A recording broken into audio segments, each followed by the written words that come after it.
Hello, അപ്പോൾ നമ്മൾ ഗുരുവായൂർ അമ്പലത്തിൽ പോകാനുള്ള ഒരു തയ്യാറെടുപ്പിലാണ്. അപ്പം നമ്മൾ ഭക്ഷണം കഴിക്കാതെ പോണത് പോലല്ലല്ലോ പിഞ്ചു കുഞ്ഞുങ്ങൾക്ക്. അവർക്ക് എന്തെങ്കിലും ഒന്ന് ഒരു വയറ് കാഴ്ചയ്ക്ക് കൊടുക്കണമല്ലോ. അപ്പോൾ അവർക്ക് വേണ്ടിയിട്ട് ചായ ഞങ്ങൾ ബെന്നൊക്കെ കൊടുക്കുന്നുണ്ട്. പിന്നെ മേക്കപ്പിലോട്ടായി ചെറിയ ചെറിയ മേക്കപ്പ് സാധനങ്ങളൊക്കെ ഉള്ളൂ കേട്ടോ.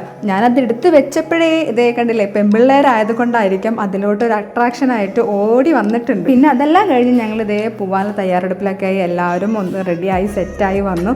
ചെറിയ കുട്ടികളുള്ളത് കാരണം കേട്ടോ നമുക്ക് നേരത്തെ ഒന്നും പോകാനൊന്നും വീട്ടിൽ നിന്ന് പറ്റില്ല. അവരൊക്കെ എഴുന്നേൽപ്പിച്ച് കുളിപ്പിച്ച് റെഡിയാക്കിയൊക്കെ വരുമ്പോഴേക്കും അത്യാവശ്യ സമയമൊക്കെ. പിന്നെ അങ്ങനെ ഞങ്ങൾ യാത്ര പുറപ്പെട്ടു.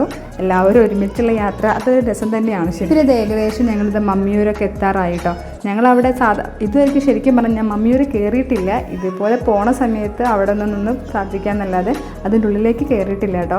അപ്പം നമ്മൾ മമ്മിയൂർ അമ്പലത്തിൻ്റെ അവിടെയൊക്കെ എത്തിയപ്പോൾ ഒന്ന് സ്ലോ ഒക്കെ ആക്കി ഒന്ന് ജസ്റ്റ് പ്രാർത്ഥിച്ചിട്ടൊക്കെ നമ്മൾ നേരെ ഗുരുവായൂർ അമ്പലത്തിൽ. ഇത് അമ്പലത്തിലോട്ട് ഫോണൊന്നും കൊണ്ടുപോകാത്ത കാരണം അവിടുത്തെ വീഡിയോസ് ഒന്നുമില്ല. ഞങ്ങൾ പോയ ദിവസം നല്ല തിരക്കായിരുന്നു കേട്ടോ. ശരിക്കും കുട്ടികളൊക്കെ വിശന്ന് ഭയങ്കരമായിട്ട് കരച്ചിലൊക്കെ തുടങ്ങി. ഭക്ഷണത്തിനാണെങ്കിൽ വലിയ ക്യൂ. അപ്പം നമ്മൾ നിൽക്കുന്നത് പോലെയല്ലോ, ഇവർക്ക് ഭക്ഷണം കൊടുക്കാതിരുന്നാൽ അത് ഒരു വിഷമാവില്ലേ. ശരിക്കും പറഞ്ഞാൽ 2 മണിയൊക്കെ ആയിട്ടുണ്ട്, 2 മണി കഴിഞ്ഞു. അപ്പോൾ ഇതേ കണ്ടില്ല, ഞങ്ങൾ അവിടെ നന്ദിനിയുടെ ഒരു സ്റ്റോറിൽ കയറി അവിടുന്ന് മസാല ദോശ ചായ ഒക്കെ കുടിച്ചു ഇറങ്ങി തിരിച്ച് വീട്ടിലേക്ക് തന്നെ പോയി. അപ്പോൾ ഇത്രയേ ഉള്ളൂ കേട്ടോ വീഡിയോ.